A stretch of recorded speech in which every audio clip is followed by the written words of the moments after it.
This is the WJTS News. In tonight's news, a Davies County man lands in jail after fleeing the scene of an accident involving a horse-drawn buggy. You still have a few days to vote early before Election Day on Tuesday. And Holiday World opens for its 72nd season on Saturday. Kurt Guxell takes a look at sports, and WJTS Informed features local author Ken Edward Barnes with his latest offerings.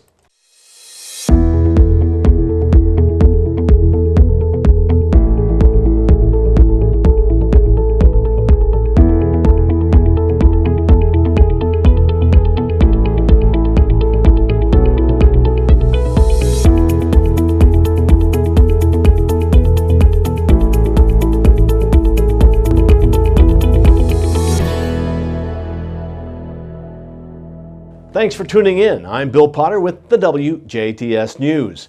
Wednesday morning in Davies County, 29-year-old Keith Whitmer of Montgomery was arrested after he crashed into an Amish buggy and then fled the scene. The Amish man struck by Whitmer's Pontiac, Montana minivan did suffer minor scrapes and bleeding to his arms and legs, but refused treatment at the scene. Indiana State Police conducted a canvass search of the area and located 29-year-old Whitmer near County Road 400 North, 710 East. He was taken into custody without incident. Police say he refused to submit to a chemical test. Whitmer was arrested and incarcerated at the Davies County Jail, where he is facing multiple charges of possession of meth and paraphernalia, maintaining a common nuisance, leaving the scene of an injury accident, and 2 counts of OWI. Agencies working the scene included deputies with the Davies County Sheriff's Department, Montgomery Volunteer Fire Department, and the Indiana State Police. This week, Indiana State Police arrested a Salem man in Orange County after they found a substantial amount of drugs. 30-year-old Aaron Lyles of Salem was stopped for speeding by an Indiana State trooper on US 150 near County Road 275 West. During the stop, state police located and seized illegal drugs and drug paraphernalia, along with a firearm. Lyles failed standardized field sobriety tests given at the scene and tested positive for methamphetamine and THC at the IU Health in Paoli. He was incarcerated at the Orange County Jail on multiple charges of possession, 1 count of dealing, an OWI, and a level 4 felony charge of a felon in possession of a firearm. Jasper police responded to an accident after a driver was distracted by a passenger pet dog. Yesterday at 2 p.m., Jasper police received a call of an accident at 36th Street east of Newton Street. When arriving at the scene, they found that a 2013 Subaru driven by 35-year-old Casey Henke Meyer of Jasper had rear-ended a 2013 Dodge Avenger driven by 52-year-old Dean Beekler of Jasper. Meyer told police that she had her dog in the car and that it climbed into the driver's seat, forcing Meyer to accelerate, thus striking Beekler's Dodge, which was slowed on the north side of the road to deliver newspapers. Beekler was transported by emergency medical services to Memorial after complaint of pain. Meyer complained of pain but was not transported by Memorial EMS to the hospital. Police estimated that combined damages likely totaled out both vehicles. Damage to Beekler's 2013 Dodge Avenger estimated at $10,000, while Meyer's 2013 Subaru saw around $13,000 worth of damage. Assisting Jasper Police were Memorial EMS, Jasper Fire Department, and Sternberg's and Eubelor's Wrecker Services. The community is invited to take part in the 8th annual Danielle's 5K Run Walk on Saturday, May 12th at the Yelig Park in Santa Claus, Indiana. That's next weekend. All proceeds will go to the Danielle Nicole Rinke Heritage Hills Scholarship Fund. The race will begin promptly at 8 a.m. Central Time, with registration opening at 7 a.m. Central Time. Entry fee is $20 for those who register before the race or $25 on the day of the race. Participants will receive a Danielle's Dash t-shirt, post-race snack, and drink. Entry forms can be found at Freedom Bank in Dale, Dale Public Library, or Heritage Hills High School. You can also sign up at www.daniellerinke.org or email daniellerinkescholarship@gmail.com.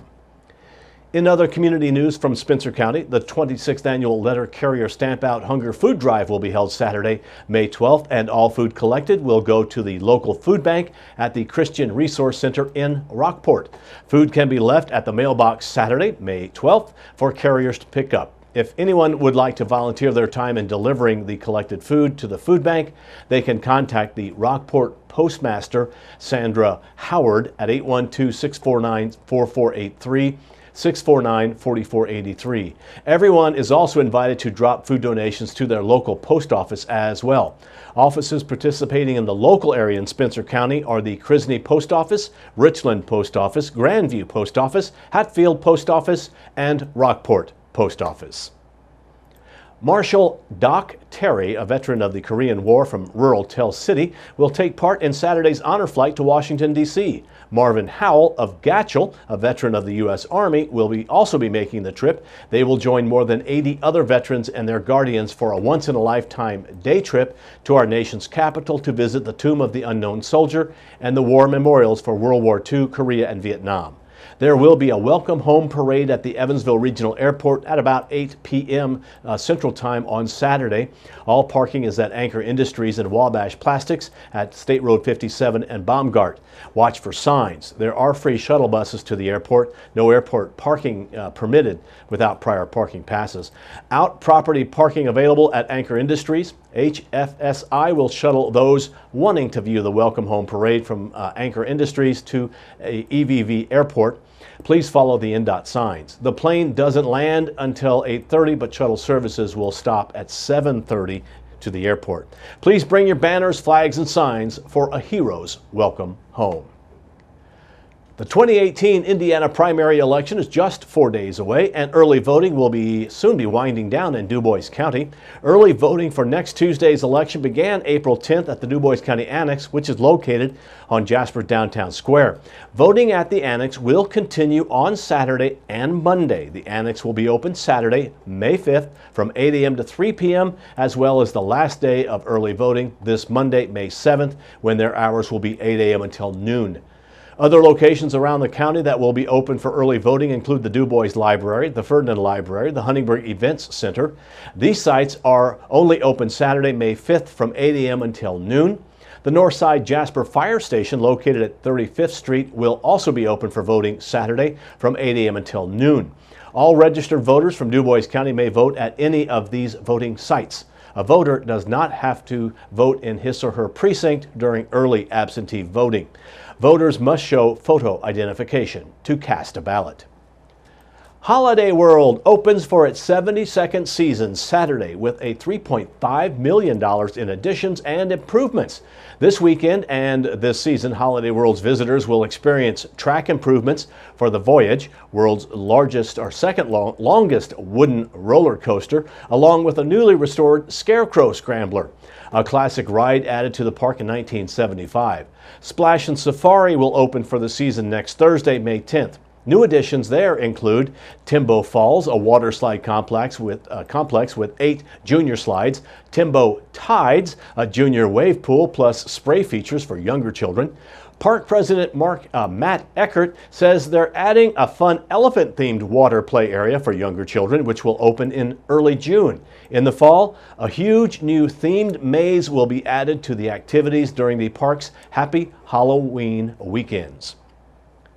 Jasper-based Kimball Electronics Incorporated recently released financial results for its third quarter that ended March 31st, 2018. The company saw a net sales quarterly record of $284 million, a 22% increase from the prior year third quarter. Also, quarterly records for net income of $10.8 million and diluted EPS of 40 cents. Each up 33% year over year, as well as cash flow from operating activities of $9.5 million for the quarter. Company Chairman and Chief Executive Officer Don Sharon says very strong growth in the company's automotive and medical end market verticals helped set a new quarterly sales record for the 9th consecutive quarter. He says they are now on a pace to significantly exceed their long-time stated goal of $1 billion in annual sales in fiscal year 2018. Sharon added they are pleased to have set new quarterly records for net income and diluted EPS in the third quarter of fiscal year 2018. He says the fourth quarter of fiscal year 2018 is a pivotal quarter for our margin expansion efforts as they continue to focus on yield and throughput improvements on recently launched new programs and further progress on the ramp up in Romania to help them achieve their goal of 4.5% operating income. Investments in capital expenditures were $7.2 million during the quarter, while cash and cash equivalents were $44.2 million, and borrowings outstanding on credit facilities were $16.3 million as of March 31st. Now please stay tuned. Weather, sports, and WJTS Inform are still to come on WJTS News.